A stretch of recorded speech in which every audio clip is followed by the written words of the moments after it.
I'm Beth Pariseau, Senior News Writer at Informa Tech Target, and this is IT Ops Query Season 3, Observability in the Age of AI.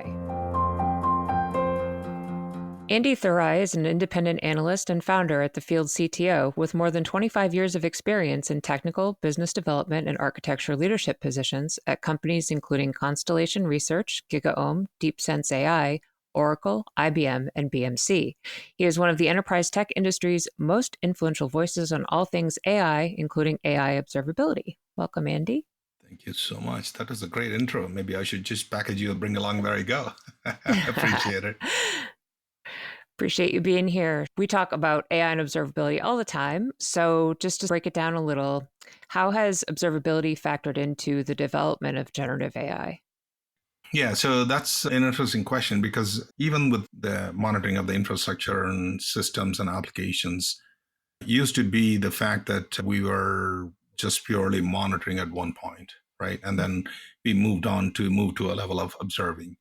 But the AI adds a little bit quirk to it simply because, one, unlike the regular systems, which you and I talk about multiple times, the normal systems are what I call as a deterministic systems. Your IT systems, your infrastructure, there is some deterministic capability in that. And the matter of fact is that all of this AI, rather regular observability companies, have been observing only the IT systems and related things, not AI related things until now. And there are things, particularly because I said it's one is a probabilistic decision making capability that puts a little quirk simply because you don't know what the output is going to be. So how are you going to measure the response quality? That's an issue. Probably model drift is another issue, AI explainability. And then there's also this, what I call it, is the black box phenomenon of the observability, which is kind of challenged to observe that in itself. There's a lot of topics. So observability didn't exactly aid in the development of AI, but the development of AI requires a new kinds of observability. I don't know if that makes sense. Yeah. So how are people addressing those new things about AI and observability, that black box phenomenon? How are people tackling that you've seen? Short answer or long one, depending on how long you have. We got all day. Short answer is poorly, very, very poorly. Okay. All right. Long answer would be, again, depends on what you're trying to measure, right? Let's say, for example, one of the things, again, this is a problem when it happens, not just AI for that matter, not just generative AI, any system, when you're in a development phase or a POC phase or a POV phase, that's what we used to be for AI until now, particularly with generative AI. Now, when you're moving into a productionization phase, things change. In a development phase, I could care less how many tokens are used. And when I move into the production phase, particularly if I were to infer so many times, we are talking about millions of times or multi-millions of times in a matter of hours, not even days, and the volumes are so high. So if you're not paying attention to token usage, you can burn your budget like that. So you got to look at the inferencing cost. Where are you inferencing? Your token usage, the total cost of usage. Can I set limits? Kind of it also falls under observability, kind of not. But it is, you have to observe that, right? So that's an angle one. Right. And the other one that newly added to your point, because again, those deterministic systems, even though it had some sort of ML models built in it, your ML models generally don't decay over time. I mean, it does, but not as much because it's built in such a way that they collect a lot of data built in such a way that the model drifting in ML is not as noticeable, or at least it used to be. But now with generative AI and other AI concepts, because the data onslaught, because we're using real world data, is changing. Either you got to have systems constantly updating itself, the model update on a regular basis, or if you have to pre-train the models at a certain time, then you have to account for model drifting. In other words, what I'm trying to say is that if you are, let's say, putting a model out, and if the model is making business decisions for you, which means you're thinking the company is saving money, but there is a possibility by your model screwing up that it could cost you money. It becomes a liability. So you need to figure out at what point your models are bad, that when you need to pull it out of production. I'll give you an example. That's the common example I use. Simple to understand. Not exactly the same, but in a similar way to understand. We all take Uber and Lyft. Mm-hmm. If you take, let's say, from Uber, Lyft, from airport to home, let's say normally it costs you about $100, which would cost for me, right, to go to my home. Mm-hmm. And if it shows $80, I'll take that every single day because I know approximately how much it is. And the model skewed a little bit to my favor. Mm. I'll take it, which means Uber or Lyft lost $20. Okay. Right. If they come out and say 120, probably I won't take that. I would either take the other option if it's available, or even take a cab, which might be slightly cheaper, or look at other commuter rail or other possibilities. So I won't take it, which means they entirely lost the business. Which means when they're doing this, they need to understand when the model is drifting, when it's making a business decisions, that it is making a bad decision, that you have to do it in such a way that it is almost accurate, which means you need to retrain the models, right? Right. And there are other topics that I can go on, Beth. I mean, I can go on for others. For example, you and I talk all the time about data observability. When the data change, probably the model need to be updated as well. Right. And then there is also a thing about data lineage and whether you're tracking the data provenance. If you get me started, I won't stop. So ask me what you want specifically. I'll answer that. Okay. I asked if there were ways people were addressing this, and you said poorly. So is there anything people can do yet, or is that still something that is to be figured out in the industry? There are companies, again, as you know, I don't mention vendor names in a general podcast, so I don't want to mention names, but there are companies that are doing bits and pieces. There are companies that are doing a really good job of data observability, that you could incorporate that into your cycle to know that when data lineage changes or the data value changes, or, full in spectrum of data observability is available. There are companies that offers, as you know, really good infrastructure observability. There are companies that offer really the APM, or our application performance monitoring observability. And there are companies that offer, which comes from the ML ops world side of things, they offer you to measure the ML ops or model drift capability. So to my knowledge, again, I go way back, you know that I've covered observability since before it was called observability. In my knowledge, there are companies that are doing bits and pieces of all of that. But then last week or 2 weeks before, you reached out to me for a code that there was one of the observability company went and acquired one of the data observability companies. So going forward, all of these companies are trying to encroach into other space. But right now, the combinational of one stop gives you all the possibilities of both sides. To my knowledge, it doesn't fully exist, but even if it exists, it is not quality product, a quality solution yet. So everybody's trying to encroach into everybody's area. Some are doing better job than others, but still it's in the works. So right now, most of the enterprises that I speak to, they do what I call as a best of breed solutions. And then I also wrote a report on this. Is tool sprawl good or bad? It depends on who you ask. I mean, if you are looking for to do best of breed tools, and if you had to observe the things properly, best of breed is the best way to go, or one of the good choices to have. But if you're looking for a one place of a dashboard that I want to do everything, may or may not be good, then maybe one stop tool, what do you have, may be good. It's hard to answer. Right. And, it's not just up or down, right? Is it right? Is it the best answer, which is very different? A best answer also on whose view, right? In the vendor's view, they're always right. They're always number one. So in consumer's point of view, this is why both you and I love talking to the customers, end users. We value their opinion more because vendors can give you the snake oil story all day long. And they also show you cooked up demos all day long. And all it takes is 10-minute phone call with one of their users. I mean, I was doing a report this 6 months ago on observability, and there was this one company I was writing a report for. And then I asked for a reference from the customer, and the customer actually gave 2 or 3 references. And one of the person I spoke with, it's a C-level executive, one of their flagship customers, they didn't have anything nice to say about the company. Wow. I was like, whoa, so what do I do now? So I can't, obviously it's under NDA, so I can't disclose that. But again, I have to take that feedback into consideration when I'm scoring their numbers. So as they say, the proof is in the pudding, that when you talk to the end users, the vendors can say, oh, you can have my system up and running in about a matter of hours or weeks. And then you talk to this end user, they're like, oh my God, man, we have been at it for 2 years. We're not even close to it. So whose opinion do you value more? I tend to side with the end users, and so do you. But then there are people who tend to side with the vendors. you know? Right. In that end user realm, are you seeing anybody break through that barrier to production? Are people making it happen, or is For there generative still the, AI?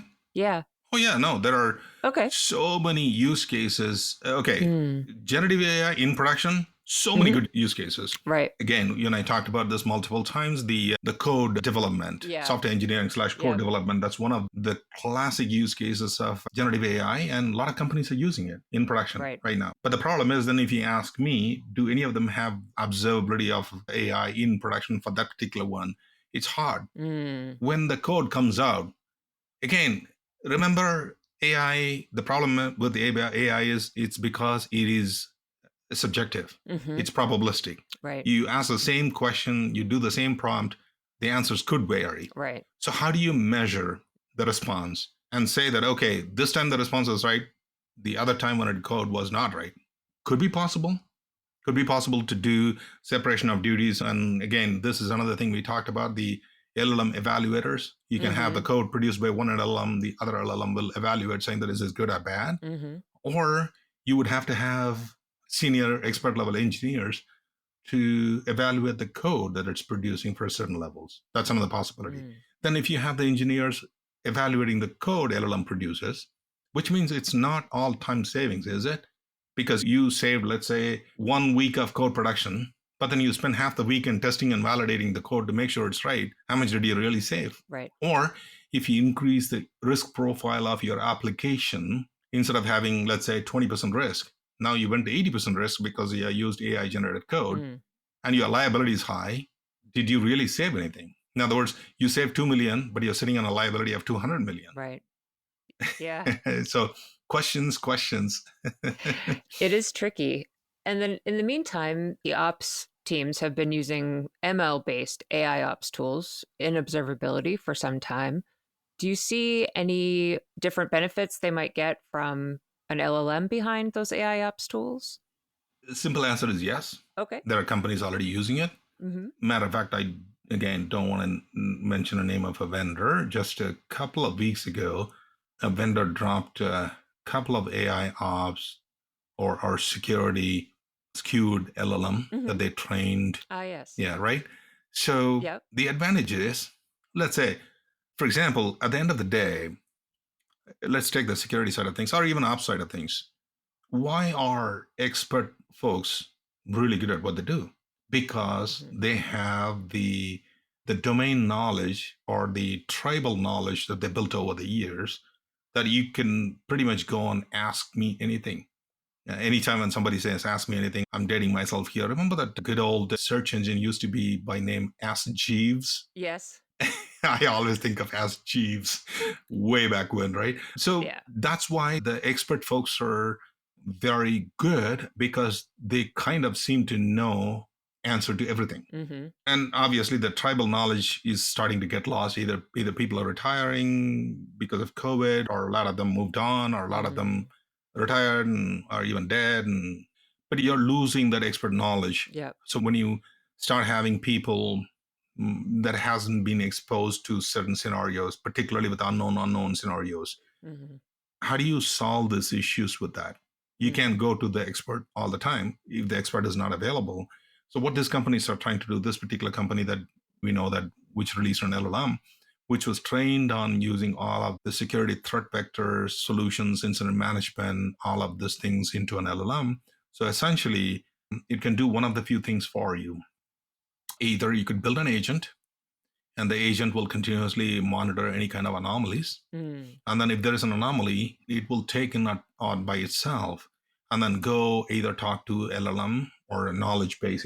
Basically, that's what it is, and find out what's going on. Is it normal? Mm-hmm. Or because this is new to me? This is where generally generative AI and LLMs fall flat, because they don't know how to handle the unknown situation. Still, human brain excels at it. Mm-hmm. So if an unknown situation comes in, potentially the agent can go and do all of those things, whether query the knowledge repository, knowledge base, whether this has happened before, how did we solve it?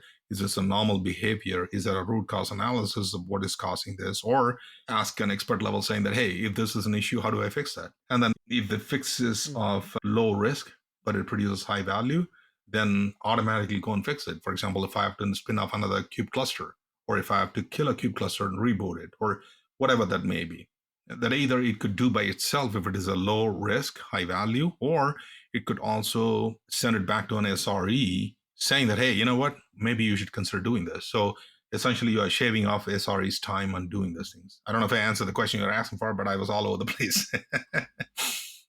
Well, yeah, I mean, I'm glad you bring up agents because ready or not, we're getting into that territory. But I would imagine that that just complicates that observability and visibility issue we talked about, where you actually have agents taking action on answers from LLMs that may or may not be ultimately what you want. How do you see that playing out as we're starting to hear about AI agents all over the place? Right. So there are two angles to that. One is how do you use agentic AI or agents in IT ops scenario, which is the webinar I did recently that I mentioned to you. How do you use agents to solve some of these problems? The secondary factor is that agent ops, or how do you monitor the operation of agents? Because agents, even though they are autonomous units, they're also trained on and use the LLMs and AI models in the backend, which means they are also prone to the skewability, model drifting, or agent drifting concept. So the agent ops is supposed to do not only that, but also at a higher level, technically, you should be able to do things like orchestration, right? For example, in the future, your one agent is not going to solve it all. So essentially, you'll build agents for specific capabilities, and then an orchestration engine will not only, there's a super agent that'll make a decision first. It's not there yet. I'm just telling you about the concept I learned from companies. Right. One idea would be that your super agent will take in the inbound request, and then it'll ask itself, I need to solve this specific problems, and then query the list of agents that it has and find out, hey, this is the job that need to be done. Which one of the agents can do this for me? And then after that, it'll figure out a way to chain or orchestrate the request to each of that, go to the first agent and then second agents. So you do the whole orchestration. And also it should be in a situation, again, I'm talking about a futuristic super agents, which is not available yet, even though some of them are selling this snake oil. You should also be able to validate the response saying that, okay, I asked you for this, but you're not responding in a proper way. Redo it again. Or I'm going to I'm asking the question to you, but instead either I'll go to another agent or I'll go to another LLM or action model or reasoning model. I'll go to a different one and get a different answer because I'm not happy with your work. Those kind of things, it's not there yet, but eventually it need to get there. And then I'll also tell you this, another interesting and very confusing concept. A lot of these enterprises I speak with, bigger enterprises. And this one, a close friend of mine mentioned from a large company, which was surprising to me, which I didn't realize. Now, if you are to go to HR or the resource board and ask, I need 10 people to do this job, they tell you, can you do 5 humans and 5 agents? The digital agents, digital workers concept is picking up. Okay. Wow. And if you are to hire a human, our cost basis for this expertise would be this much. But if you want to hire a digital human, we could give it to you for half the price, which means we can hire more workers for less price. And some companies are even making that as an AI first concept. If you Google it, you can see it. Yeah. So some companies, I don't want to mention names, they are saying that your first choice should be hiring a digital worker. And if you're refusing it, explain why. Wow. Why you should go with a human, because human basis is always expensive. Right. And you can hire and fire a digital worker at any time without discrimination lawsuit, right? And without any consequences. I mean, probably they'll form a union, they'll come back as well. But right now, it's easy to hire and fire, right? So the usability angle and hiring angle and putting it to work with the same knowledge or more knowledge, according to them, is better. So they're looking for ways to use digital humans. How far is that going to go? I don't know. But right now, this is what I'm hearing, which is an interesting theme. I'm not saying it's right or wrong, but this is happening almost across the industry in many areas, which is somewhat bothersome, somewhat exciting, because I don't think agents are there yet. Is it going to work is my question. I understand the desire, but... Don't know. I don't Right. have an answer to that. Maybe it is, Right. maybe it's not. Ask me in 6 months. I'll let you know how did Yeah. they become very successful, or did they crash and burn? Mm. I don't know an answer to that. If they are successful, what does that mean for human workers? Are they going to be looking at being automated out of a job, so to speak? Yes and no. I mean, anytime when there's a technology revolution happens, right? The humans that are doing the job are always displaced. Remember the big industrial revolution that happened when the shop floors are all automated?